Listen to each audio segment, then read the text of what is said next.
Bienvenidos a un nuevo capítulo de Entre la Vida y la Música con sus hosts Romina Leal y Arturo Estanislao, pianista. Bienvenido Arturo a este tema, a este capítulo nuevo. Bueno, como siempre una alegría enorme estar acá y hoy traje, porque viste que yo siempre insisto mucho con traer la polémica, ¿no? O Me sea, encanta. despertar opiniones, pasiones, ¿no? Y un poco la idea del tema de hoy, que insisto, es bastante polémico y sobre lo cual siempre nosotros tratamos de dar una mirada propia que no intenta ser una realidad absoluta, objetiva, simplemente la mirada de cada uno sobre eso, que es un poco charlar sobre un tema que es la buena o la mala música. O sea, la pregunta sería, ¿existe música buena? ¿O música que en sí misma tenga un valor superior a otras? Y en ese sentido de existir, ¿cómo podemos distinguirla? ¿Cuáles serían los patrones o cuáles serían las referencias que nosotros pudiéramos tomar para establecer si es buena o mala la música que escuchamos o inclusive la música que disfrutamos? Porque también Mm, vamos a ver que no necesariamente disfrutar de algo quiere decir que ese algo es bueno, ¿no? claro. Sabemos, la vida nos enseña que no siempre el placer está vinculado a lo Con, bueno, ¿no? ajá. Con las mejores decisiones. Me encanta que nos lanzamos de lleno al tema. Queremos contarles a la audiencia también que estamos trabajando mucho en eso, ¿no? En cómo abordar enseguida, sin tanto preludio, abordar el tema que hoy es esto, ¿no? La diferencia, y por lo que me decís yo, mis primeras sensaciones son de que si hay música buena, que uno dice, qué buena canción, hay música mala. Entonces, Exactamente, ¿no? O por, sea, ya desde lo coloquial, ¿no? por definición, si hay algo bueno, en principio debiera existir algo malo. Y Por para eso, contraste. entonces, y por contraste, y para eso, entonces, traemos un libro maravilloso que yo siempre lo comentamos en las clases con los alumnos, es casi para mí y para mis alumnos de lectura obligatoria, que es un librito muy cortito de sentencias, son oraciones, se llama Consejos a los jóvenes estudiantes de música.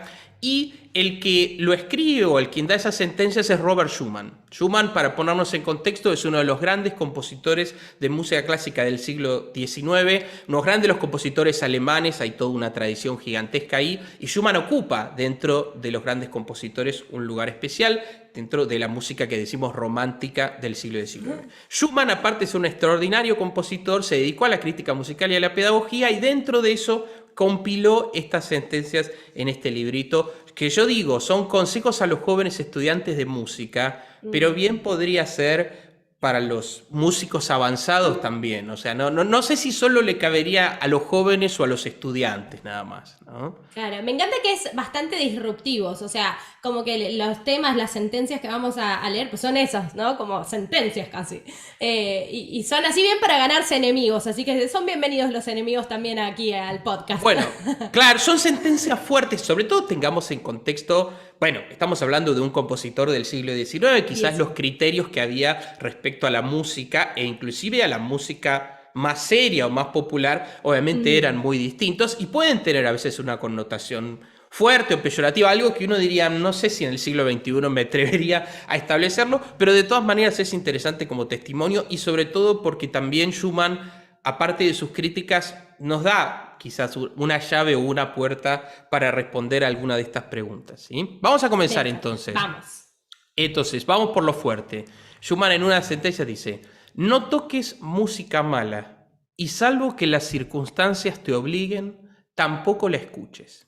Fíjate Me que encanta. ya desde el vamos hay una idea de que uno podría estar en una situación que aún sin quererlo se ve expuesto a una música que sería de inferior calidad, que no sería gran música, ¿no? ¿Qué? Pero que me despertás una polémica muy grande, es como la obra de teatro. Yo he tenido esta discusión con otros colegas, ¿no? Vas a ver una obra y es mala, y una obra mala puede durar, una obra de teatro puede durar 2 horas. O sea, son 2 horas de tu vida que vas a perder si la obra ya a la entrada decidiste que es mala y no te gusta y te levantás y te vas. Yo nunca he podido. Yo creo que hasta de lo malo se aprende, diría yo. Es como, esto no hay que hacer, me voy a quedar a mirar a esto. Bueno, es Pero no que sé vos. claro, no, es que sí es cierto. Muchas veces de lo malo, precisamente, por lo menos se aprende a qué es lo que no hay que hacer, No, ¿no? claro. O qué errores no hay que cometer. Sí, no. Pero yo creo que uno pudiera aprender de lo malo, pero siempre y cuando tenga muy claro qué es lo bueno y qué es lo malo, ¿no? Yo creo Claro, que claro. en esta discusión un poco lo que la pregunta que subyace es esa: ¿cómo establecemos qué es bueno y qué es malo, ¿no? De hecho, Mm. cito otra que dice, mirá lo que dice, ¿eh? No divulgues las malas composiciones, dice. Antes trata con todas tus fuerzas de impedir su difusión. Ya es como una militancia, digamos, de decir, o sea, Sentencia. claro, es así, categórico. Dice, no toques la mala música y tratá en lo posible de evitar que esa música se expanda, ¿no? Se difunda, se divulgue. Es interesante, ¿no? Es una mirada fuerte, ¿no? Ahora bien, sí nos invita a la reflexión, en el sentido de que, ¿cómo nosotros podríamos establecer la diferenciación entre la música buena y la música mala? Fíjate que un criterio, el primer criterio que a uno se le ocurriría es, bueno, es algo subjetivo, ¿no? Depende Claro. del que escucha, y uno podría decir, bueno, si a mí me gusta es buena y si a mí no me gusta es mala. Que Para en mí mismo, claro, ¿no? claro, o sea, es como que yo soy la medida y soy el patrón, entonces yo soy el que establece lo que es bueno y lo que es malo. Casi podríamos decir que todo el mundo en el fondo cree eso. Sería muy Bueno, raro encontrar a alguien que diga, no, a mí me gusta la música mala y la buena no la entiendo y no la disfruto. En el fondo hay siempre una inclinación a decir, lo que a mí me gusta es lo bueno. lo que Y está lo bien. malo, claro, y lo malo no me gusta porque es malo, ¿no? Yo tengo con mis amigas una discusión de este tema que es que uno siempre es la referencia de todo. O sea, no, es que esto yo lo hago así, entonces así está bien. No, o sea, vos lo haces así, pero no es que así está bien porque vos lo haces. O de repente está bien para vos, ¿no? Es como que siempre la referencia, la medida es uno mismo. Eso es para Es, es analizar. complicado, totalmente. Es que sí, porque si fuera así, si solo dependiera de un aspecto subjetivo, ¿cómo establecemos el criterio? ¿No? O sea, no Mm. habría manera de afirmar que algo es bueno o malo, porque en función de cada cual que percibe o que lo siente, sería, ¿no? Es bastante problemático. Y de hecho, esto se conecta con otro parámetro desde nuestra óptica equivocado, y Schumann también nos va a dar la razón en eso, que es decir, bueno, si a la mayor cantidad de personas le Sí. gusta, quiere decir que ya no es una subjetividad, sino que son muchas, ¿no? Y entonces eso podría ser un parámetro. Podríamos decir, bueno, no, cuando algo le gusta a muchísima gente, quiere decir que naturalmente es algo bueno. Por eso no le gusta a uno o a otro, y nosotros sabemos que no La creemos. ciencia lo ha demostrado, de Claro, que o la sea, mayoría puede estar equivocada. exactamente, exactamente. De hecho, cuando uno observa el fenómeno, de repente descubrimos que las modas, y las modas en el sentido de una cosa que es totalmente pasajera y que de Sí. repente tiene un momento y después sucumbe y queda como algo totalmente olvidado, serían Mm. algo que atenta contra nuestra capacidad de establecerlo, porque en algún sentido, que una música se ponga de moda, ¿no? Sí. ¿Qué nos dice? Por lo pronto no necesariamente nos dice que es buena música, ¿no? O sea Claro. que ese parámetro también en algún sentido flaquea, y es muy interesante cómo Schumann también habla de la moda o la música de moda. Mira, traemos otra cita de A esto, ver, ¿no? me gusta cada vez más Dice, Schumann. bueno, muy interesante, dice, la música que está de moda tiene poca vida. Si persistes en cultivarla, serás considerado un necio. Es Es que tremendo, ¿no? O enseguida sea, la trascendencia te atraviesa, decís qué es bueno y qué es malo, lo que trasciende, ¿no? Es como que algo que bueno, da una bueno, sensación, no sé si por ahí bueno. van los tiros. Bueno, un poquito me parece que va por ese lado, ¿no? Pero digo, como esto yo siempre lo comento porque a veces hablamos con los alumnos, ¿no? Y de repente, no sé, encontramos, no sé, supongamos compartimos una música en Spotify, ¿no? Y quizás Sí. a ellos se le ocurre mirar la cantidad de reproducciones que tiene, ¿no? Ah, Y de repente es como, no puede ser que esta obra de Beethoven, esta grabación extraordinaria o lo que fuera de esta música tiene, no sé, 200 reproducciones y esta porquería que entré a escuchar el otro día tiene 48 millones. O sea, a veces es como que les choca el número, ¿no? Acostumbrados a ver que cierta música tiene un nivel de masividad muy grande, cuando mm, encuentran algo que es realmente valioso, es como, no puede ser que tenga tan pocas reproducciones. Y la respuesta sería sí, sí puede ser. Y es mm. esperable que lo sea.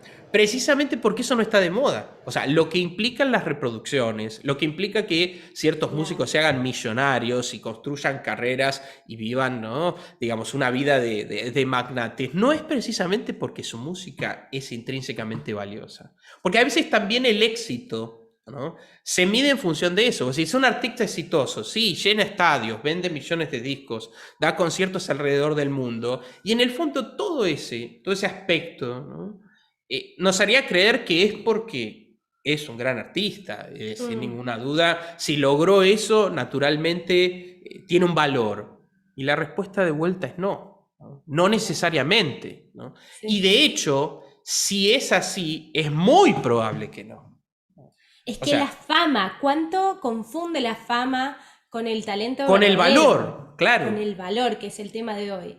Claro, con el valor, porque uno podría decir, bueno, el valor se podría medir con eso. Vos decís, bueno, a ver, si vos das un concierto y, no sé, van 50 personas y este otro llena un estadio de 200.000, uno diría, bueno, ese es un parámetro para medir. Vos decís, ¿por qué si lo tuyo es tan bueno son solo 50 personas y la otra persona, ¿no? ¿O por qué vos, no sé, estás luchando por ver cómo te arreglas en la vida y tal otro es un millonario, ¿no? O sea, Claro. digo que el parámetro material o la fama o el éxito, como se entiende, Mm, en principio podría engañarnos, podría darnos a total. entender, ¿no?, que eso tiene intrínsecamente un valor.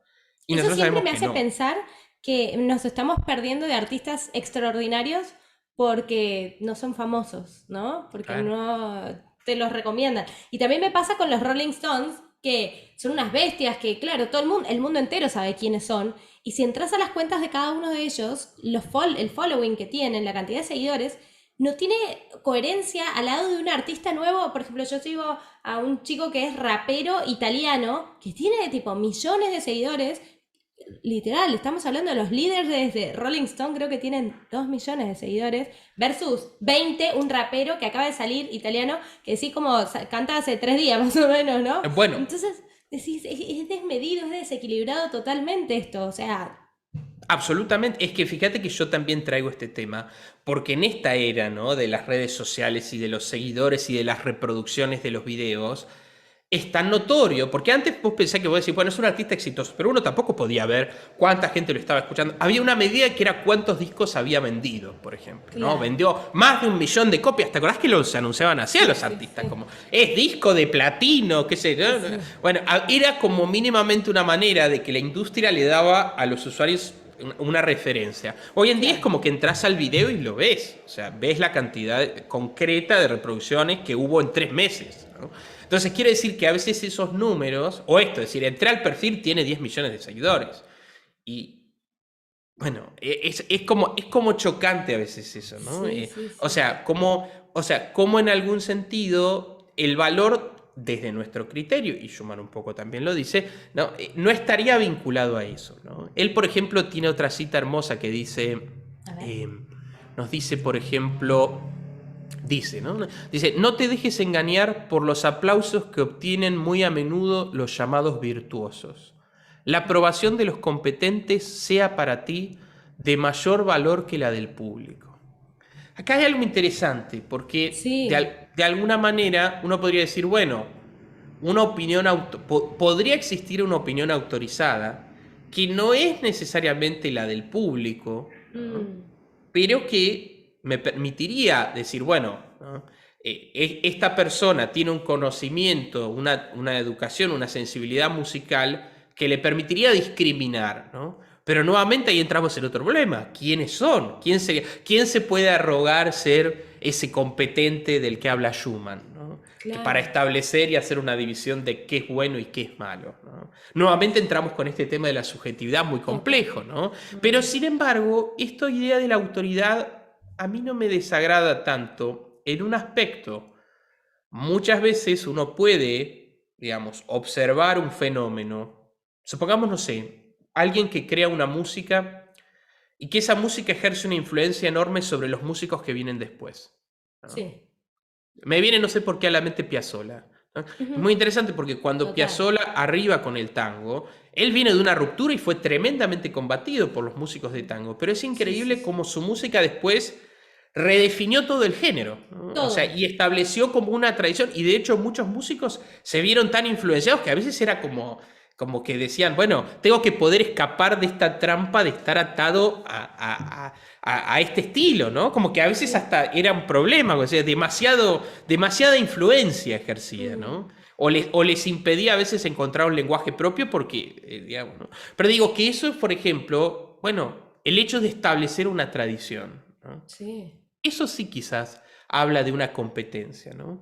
Cuando de repente vos Mm. decís, bueno, si este músico fue capaz De no cambiar solo el de rumbo. crear, claro, no solo de crear él una música para él, ¿no? Sino, digamos, abrir como un campo, ¿no? Y me parece que ahí empiezan a aparecer elementos, ¿no? Que me permiten decir, bueno, evidentemente malo no es, ¿no? Porque, Sí. digamos, marcó la historia, como decimos, ¿no? Me haces acordar mucho a otros capítulos de las cosas que ya hemos conversado, ¿no?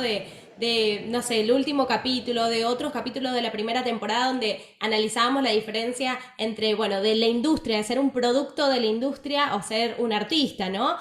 Todas estas cosas, pero, ¿sabes? Este valor enorme que tiene el cambiar de rumbo, aunque seas criticado, aunque seas bochornado. Entonces, no es solo el aplauso lo que dictamina, volviendo a las citas, ¿no?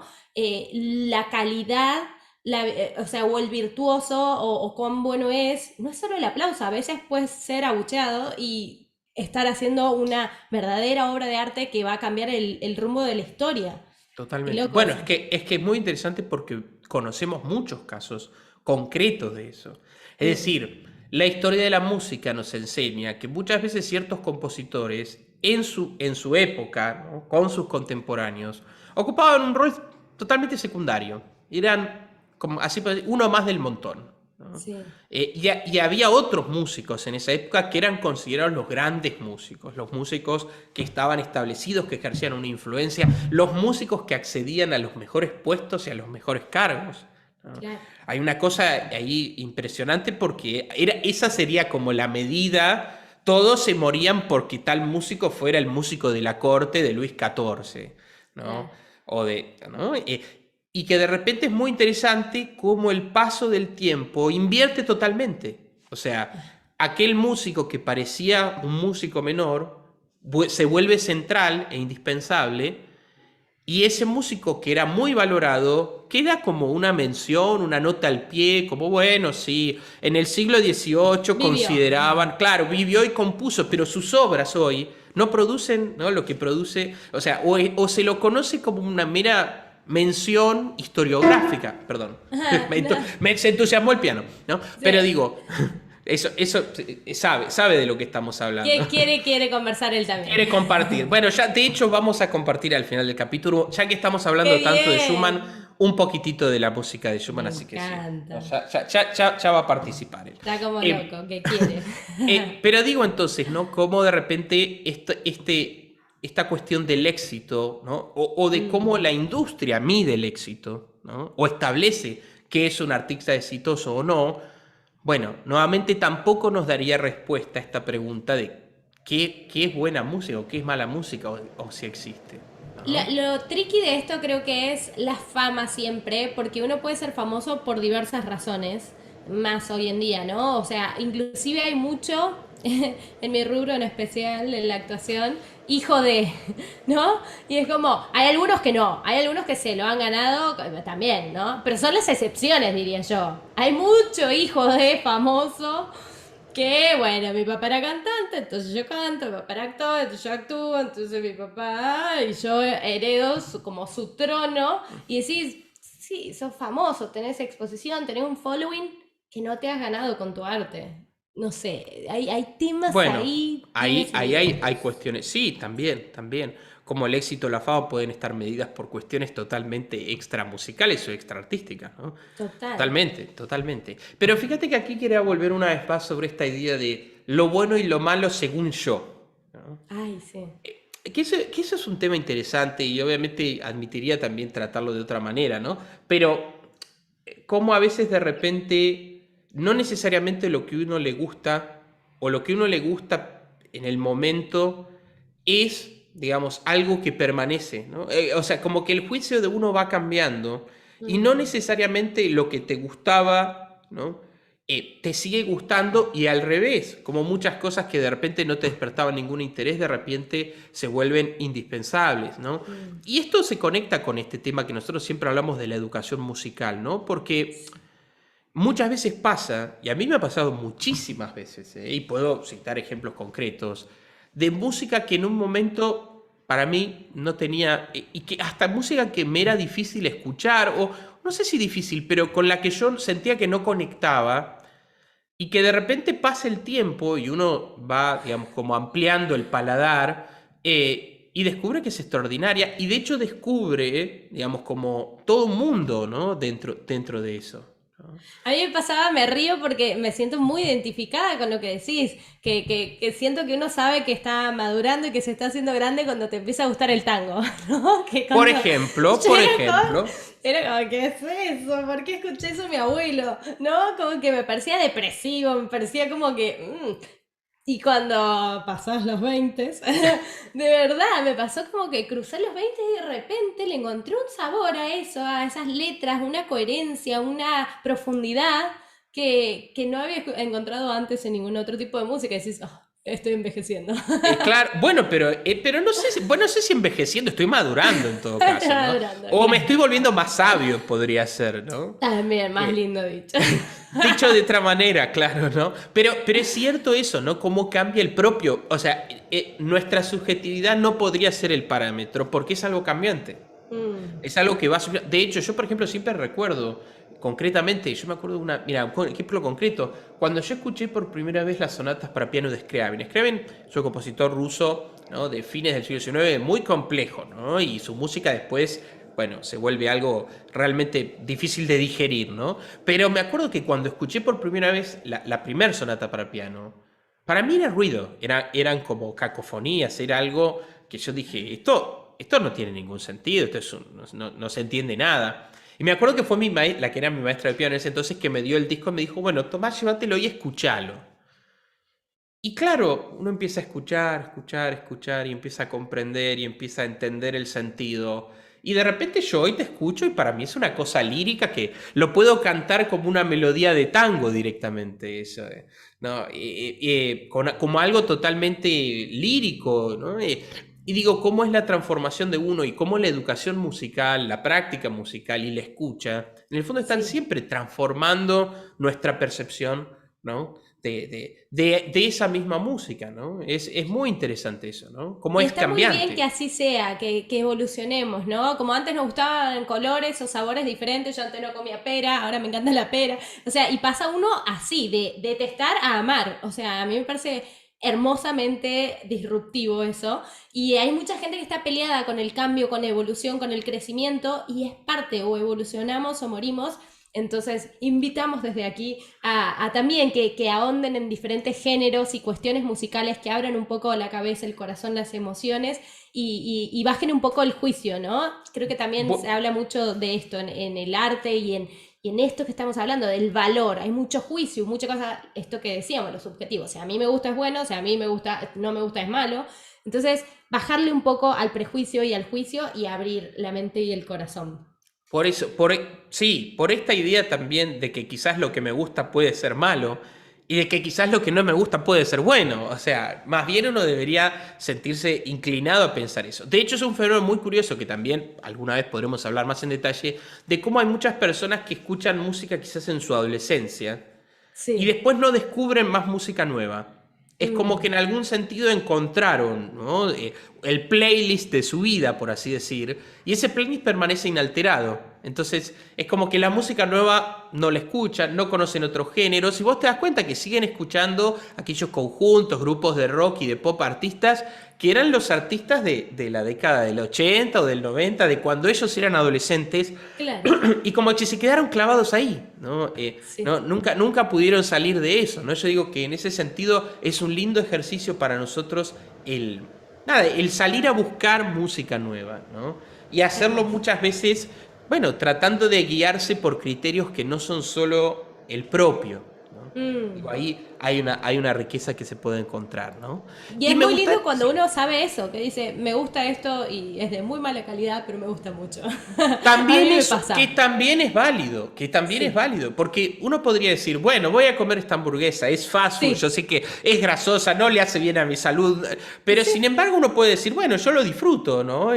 Casi total. como una especie de goce un poco pecaminoso, pero quiero decir, poder decir lo disfruto, pero yo sé que esto no es la alta cocina. Claro, Yo sé que tal esto no cual. es la cocina española, italiana, la pastelería francesa. O sea, siempre y cuando uno sea capaz de establecer lo bueno y lo malo y que no se mezclen, porque ese es el problema, Claro, bueno, vos podés disfrutar de lo malo también, ¿no? Podría, claro. o Sería ser más saludable o consciente. pero consciente, ¿no? Si hay conciencia, digamos, si hay conciencia hay Hay libertad. salud. Hay Ah, libertad. también. Libertad de Claro. conocer, ¿no?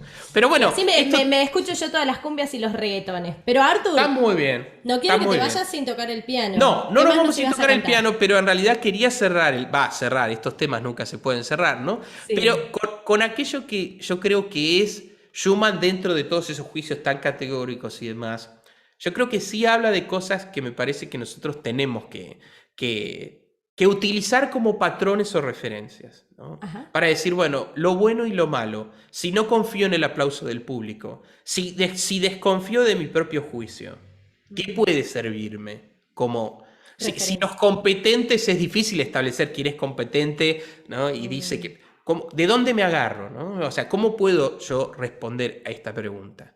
Y Schumann entonces tiene dos citas dentro de ese libro maravilloso que me parece que nos acercan a por lo menos como nosotros entendemos eso, ¿no? ujú. Que dice, el estudio de la historia de la música y la audición de las obras de los grandes maestros de distintas épocas son los verdaderos remedios contra toda vanidad y presunción, ¿no? Como diciendo, si uno estudia la historia de la música Mm, y ve, ¿no? Y es capaz de escuchar aquellas manifestaciones artísticas, aquellos artistas descollantes de distintas épocas, naturalmente eso empieza a ser como, no solo como un baño de humildad y de vanidad, o sea, de quitar la vanidad, ujú. sino también de parámetro. Decís, bueno, un momento, ¿no? Acá hay algo que sobrevivió el tiempo. Una Y ahí está la referencia respuesta. más acertada que no tiene que ver con el afuera, sino con con un desarrollo de la intuición más acertado, ¿no? ¿Vos Totalmente. Y decís? sobre todo con esto, la permanencia en el tiempo, y esto es una afirmación que voy a hacer que es muy personal, podría ser totalmente discutida, la permanencia en el tiempo me permite establecer si algo es bueno o malo. ¿Por qué? Porque si hablábamos de la moda como lo pasajero, aquello que permanece, permanece intrínsecamente porque tiene un valor que ya no está atado a la subjetividad, porque si estaba atado a la subjetividad de su tiempo, hoy ya no nos diría nada. Claro. ¿No? Y si aparte permanece en el tiempo es porque ejerce una influencia y porque sigue vivo. En el fondo, cuando pasa el tiempo y una obra de arte nos sigue comunicando cosas, se vuelve atemporal, empieza a estar fuera del tiempo. Y eso también le permite sí, esa contundencia, esa realidad, esa objetividad que tiene eso, ¿no? Por encima de los juicios particulares, los pasos de la moda, los aplausos del público, ¿no? Entonces yo creo que ahí, en el tiempo, ¿no? Y en la permanencia en el tiempo, es donde está la respuesta de si podemos establecer una música valiosa, buena, rica, respecto a otras que, bueno, quizás pueden cumplir otra función en la historia, pueden ser modas pasajeras, pueden ser la expresión de un momento concreto de la historia, ¿no? Mm. Pero no eternas, no atemporales, ¿no? Y esa es un poco quizás la idea que queríamos, digamos, acercar con todas estas reflexiones. De hecho, Schumann también coincide con esto y dice, él dice, no ejecute las composiciones que están de moda. Dice, el tiempo es precioso y sería necesario vivir 100 veces más de lo que se vive para llegar a conocer solo la buena música existente. Mm, Como diciendo, tengo que vivir 100 vidas y ahí sí, si escuchara y conociera esa música, conocería solo lo bueno. claro. Entonces es interesante, ¿no? Y yo creo que ahí hay un parámetro que puede ser más objetivo. O sea, bueno, como dice Barenboim maravillosamente, él dice, toda gran obra de arte tiene dos caras. Una que mira su tiempo y otra que mira la eternidad. ¿No? Claro. Y creo que en eso pasa eso, ¿no? Uno podría decir, bueno, Piazzolla era una eclosión de su tiempo, sí, sin ninguna duda que estaba teñido de un montón de cosas que eran de ese tiempo. Pero es muy posible, y eso es lo que quizás uno muestra, que el paso del tiempo igual no vuelva esa música algo viejo, algo vetusto, algo como decían, bueno, sí, en los 70 se escuchaba esto, sino que sigue estando viva, ¿no? Sigue permaneciendo en el tiempo y sigue diciéndole cosas a generaciones, a personas que no tienen quizás nada, que nunca conocieron el mundo de Piazzolla y sus inquietudes y sus luchas y demás, ¿no? Y digo Piazzolla por decir tantas otras cosas. Uno se pregunta si los Beatles, que fueron un fenómeno de los 60 sin ninguna duda, digo, bueno, ya llevan unos cuantos añitos, daría la impresión de que algo clásico tienen, ¿no? Claro. Siguen siendo referencia, ¿no? Sí, Digo, sí, miles entonces, que han cambiado, sí, el rumbo de la historia, creo que ahí está el bueno, valor, en la de vuelta al trascendencia. tiempo, Louis ¿no? Armstrong, ¿no? De aquí, de Estados Unidos, en el jazz, un Claro. montón de ejemplos hermosos que se nos vienen a la cabeza. Y lo que celebro, Arthur, es que Schumann esté con nosotros vivo hoy en este capítulo, Bueno, que su obra escrita y musical haya trascendido y nos traiga hasta bueno. aquí. Pero no te vas a salvar, nos vas a No, hoy tocar no, una pieza hoy. vamos a despedirnos entonces, ¿no? Con un A poquito ver. de Schumann. No sé si alguna vez lo hemos incorporado. Está dentro de mi repertorio, se llama Ensueño, Tromerai. Es una Hermoso. pieza hermosísima que a veces los pianistas la usan como bises para cerrar conciertos y demás, ¿no? Ahora los Pero vamos a bueno, invitar al cierre, o los invito ahora, antes de que cierres y cerramos con música, los invitamos a que nos sigan también en nuestras redes sociales, @RomitaLeal, @Arturo Estanislao Pianista. Ahí pueden encontrar mucho más de todo el contenido que generamos. Si estás escuchando este capítulo en Spotify, este capítulo también tiene video en YouTube. Entre la vida y la música es el nombre del podcast. Lo vas a encontrar en YouTube en las redes de Arturo Estanislao Pianista. Así que dicho esto, les agradecemos porque nos hace muy feliz conversar un ratito, abrir nuestra puerta para que ustedes también entren a este comedor y conversar con nosotros. Artur, te voy despidiendo desde ya, así cortamos con música, te mando un cariño y todo mi agradecimiento como siempre por cada semana hacer todo lo posible para estar aquí un domingo más. bueno, fantástico. Agradecer nuevamente a todos los que nos escuchan. Recordarles sí que si le están interesados en el libro, nos pueden pedir. Tenemos ahí alguna copia digital, estos consejos a los jóvenes estudiantes de música de Schumann. Y bueno, nos despedimos con Tromerai en sueño. Adiós.